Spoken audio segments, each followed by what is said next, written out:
নিজে যা কিছু আছে তা নিয়ে সন্তুষ্ট থাকার চেষ্টা করুন। আপনার কাছে যা আছে তা হয়তো আপনার জন্য স্বয়ংসম্পূর্ণ নয়, কিন্তু আপনার অবস্থানে আসার জন্য অনেকেই কিন্তু গোপনে কান্না করে। সবসময় একটা কথা মনে রাখবেন, হারামের বিলাসিতা দেখে আফসোস করবেন না, বরং শুকরিয়া আদায় করুন যে আল্লাহ পাক আপনাকে হারামের কাছ থেকে বাঁচিয়েছেন।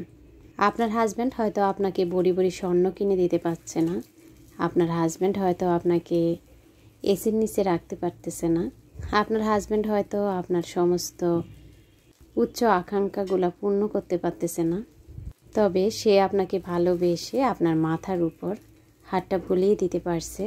এটা ভেবেই আবারও শুকরিয়া আদায় করুন। আসসালামু আলাইকুম, এমএন ব্লগ থেকে আমি নাসরিন রহমান বলছি।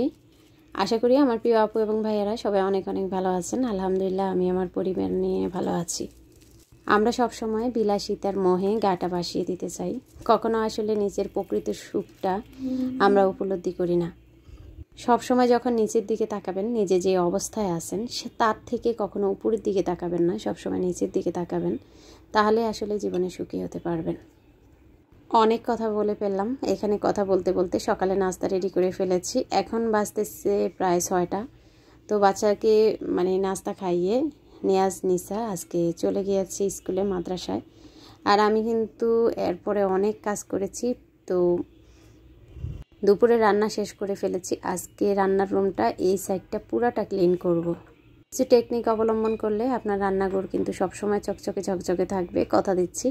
আমি যে টেকনিক অবলম্বন করে আমার রান্নাঘরটা আমি সুন্দর রাখি, আমি জানি আমার স্মার্ট আপুরা আমাদের স্মার্ট আপুদের স্মার্ট রান্নাঘরটা সবসময় ক্লিন রাখতে চান এবং চকচকে রাখতে চান। তো তার জন্য কিছু টিপসও বলে দেব। তো দেখতেই পাচ্ছেন আমি এখানে কিছু জার ধুয়েছি, সেগুলো আমি উপর করে রাখলেও তারপরও আমি এটা ভালো করে টিস্যু দিয়ে ভিতরের সাইডটা একটু মুছে নিয়েছি। আমরা যারা গৃহিণী সংসারকে ভালোবাসি, ভালোবেসেই কাজ করি। আসলে সংসারে সবাই কাজ করে, সবাই রান্নাবান্না করে, সবাই সংসার গুছিয়ে রাখে। কারো সংসারে ঢুকলে আপনার বিরক্তি মনে হবে, আর কারো সংসারে ঢুকলে কারো বাসায় ঢুকলে আপনার মনে হবে এই বাসাটাকে আর একটু হেঁটে হুটে দেখি, কত সুন্দর করে বাসাটা পরিপাটি করে গুছিয়ে রেখেছে, কত সুন্দর করে গুছিয়ে রেখেছে। তার রুচির যে একটা বহিঃপ্রকাশ, সেটা কিন্তু তার বাহ্যিক জিনিসই বোঝা যায়।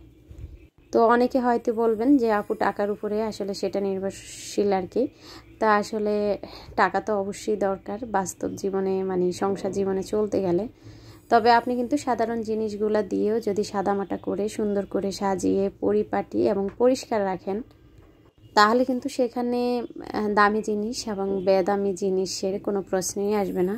সেই সংসারটা আপনার দেখতেই ভালো লাগবে। আমি কিভাবে আমার রান্নাঘরটা সবসময় চকচকে রাখি সেটাই আপনাদেরকে বলতেছি। এই যে দেখতেছেন ডালগুলা রিফিল করতেছি। আমার কিন্তু সবগুলা বয়াম একদমই খালি হয় না, কিছু কিছু কিন্তু চাল ডাল ছিল, তো সেগুলা আমি একটা একটা পলিথিনে রেখে দিয়েছি। তারপর সবগুলা জার আমি কিন্তু আবারও ধুয়ে দিয়েছি। রান্নাঘরে যখন দেখবেন কোনো একটা পট একটু ময়লা হয়েছে, সেটা চেষ্টা করবেন ভালো করে ধুয়ে তারপর কোনো খাবার, কোনো চাল ডাল রিফিল করার জন্য।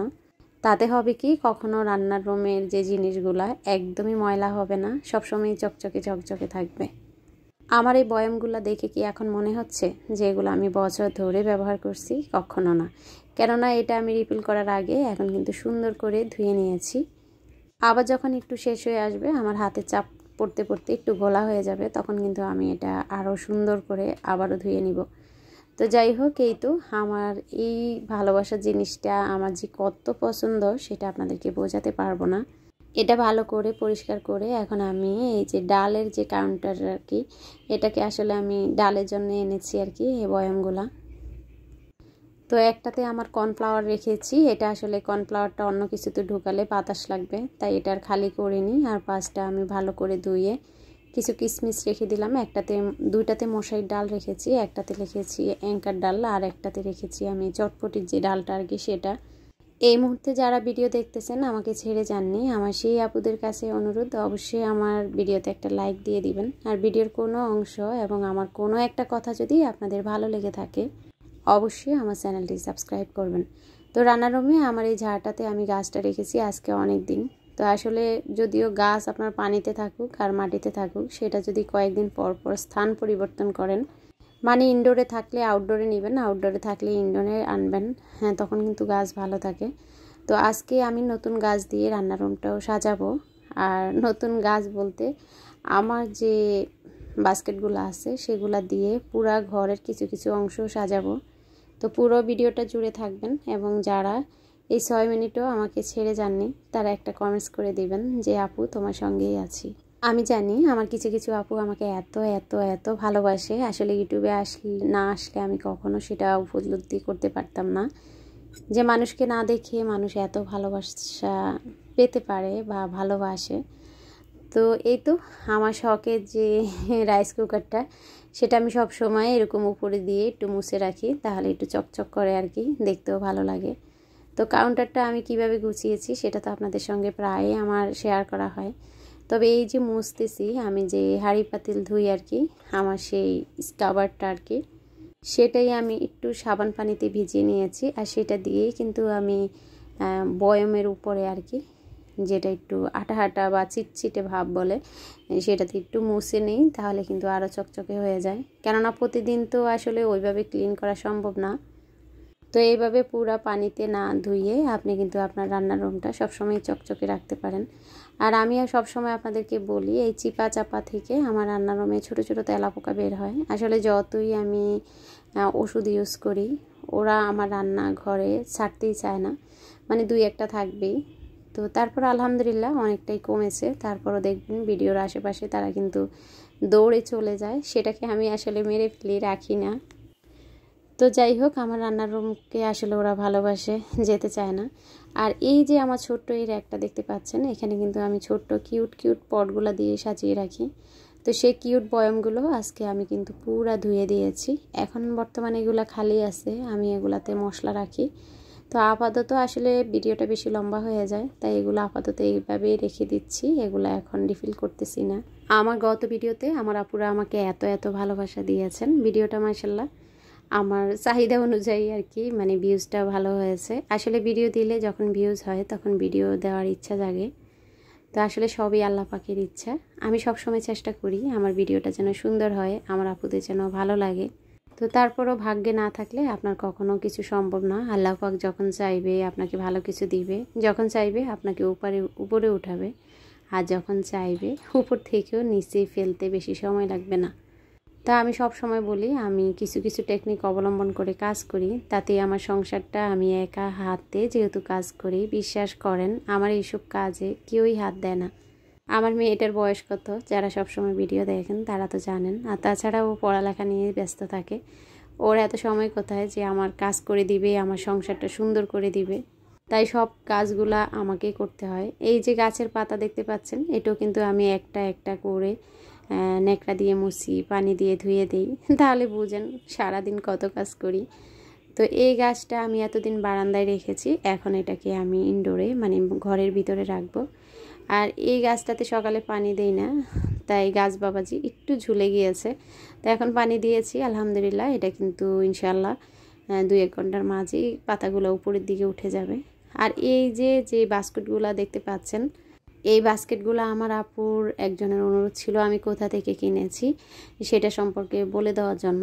তো এই বাস্কেটগুলো আমি কিনেছিলাম ফেসবুক পেজ থেকে। আমার বড় একটা রানার আছে, রাউন্ড শেপ আর কি, তো সেটার সঙ্গে একসাথে এনেছিলাম 3টা বাস্কেট। আর একটা হয়েছে 3 ফিটের একটা রানার মনে হয়, না 4 ফিট। তো সেই রানার এবং যেই বাস্কেটগুলো আর কি, তো একসাথে হয়তো কিনেছিলাম আমি 1100 বা 1150 দিয়ে এরকম আর কি। তো অনেক দিনের কথা, এরকমই আর কি, মনে নেই আমার তেমন একটা। তো এটা এতটুকু মনে আছে যে এটা ফেসবুক পেজ থেকে কিনেছি। তো দেখেন 3টা বাস্কেটে আজকে আমি গাছ দিয়ে দিচ্ছি। আর গাছগুলো আমি ঘরের বিভিন্ন অংশে রাখবো, কোথায় কোথায় রাখছি সেটাও আপনাদেরকে দেখিয়ে দিব।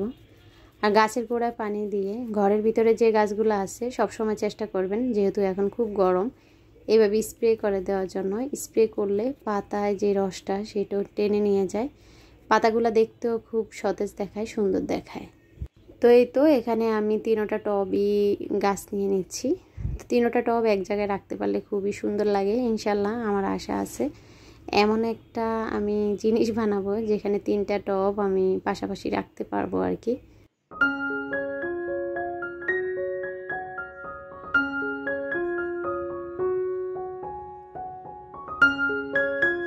এই তো আমি যে কাঁচের জারটা এটা এখন আমি বারান্দায় রেখে আসব, আর এই জারটা আমি এখন রান্নার রুমে দিয়ে দিচ্ছি। তো সবগুলো আমি আগে সরিয়ে তারপর রান্নার রুমটা আবার আপনাদেরকে দেখিয়ে দিব যে রান্নার রুমের লুকটা এখন কেমন লাগছে এই গাছটা দেওয়াতে। আর এই তো একটা গাছ আমি নিয়ে এসেছি আমার ড্রয়িং রুমে। তো ড্রয়িং রুমে গাছ রাখি, আমি ড্রয়িং রুমে রাখি, ডাইনিং রুমে রাখি। আর মাশাল্লাহ এটা আমার ল্যাম্প শেডের নিচের তাকে দিয়েছি, দেখতে কিন্তু খুবই সুন্দর লাগছে। আপনাদের কাছে কেমন লেগেছে অবশ্যই জানাবেন।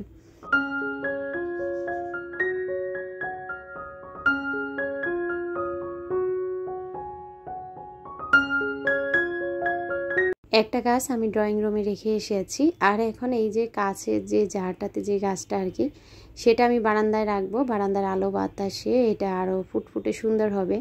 আর এই তো এই গাছটা আমি রেখে দিব মেয়েদের বেডরুমে। তো এখন দেখেন আমি ব্যালকনিতে এসেছি। ব্যালকনির পুরা গাছগুলো আজকে দেখাইনি, এটা হয়েছে আমার পাখি যে বারান্দায় রাখি সেই ব্যালকনিটা।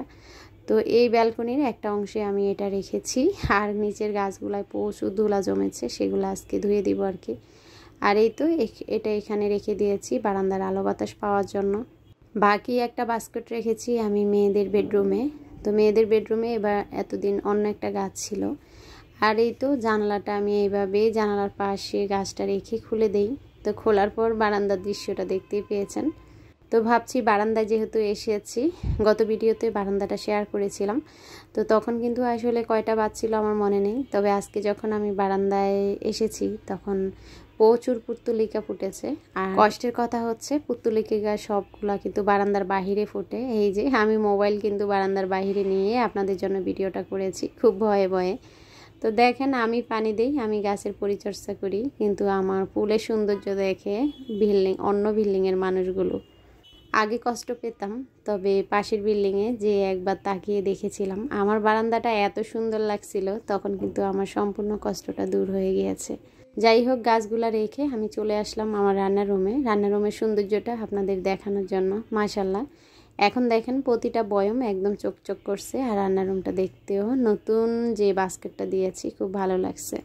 তো প্রথমে কিন্তু ভিডিও দেখিয়েছিলাম আমি শাক রান্না করছি, আর সেই শাকটা ছিল এই ছাদের। আর ছাদে এসেছিলাম আমি সকালবেলা বাচ্চাদেরকে স্কুলে পাঠিয়ে তারপর।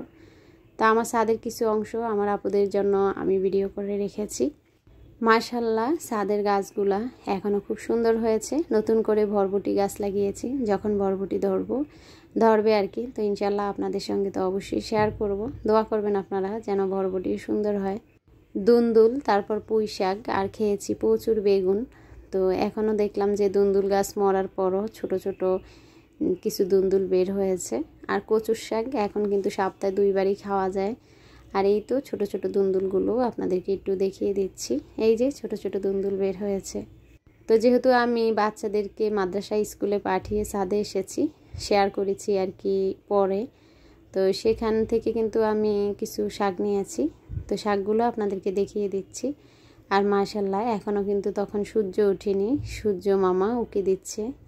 আর সূর্য মামা এই উকি দেওয়ার দৃশ্যটা আমার কাছে খুবই ভালো লাগে, তাই আপনাদের সঙ্গেও একটু শেয়ার করলাম।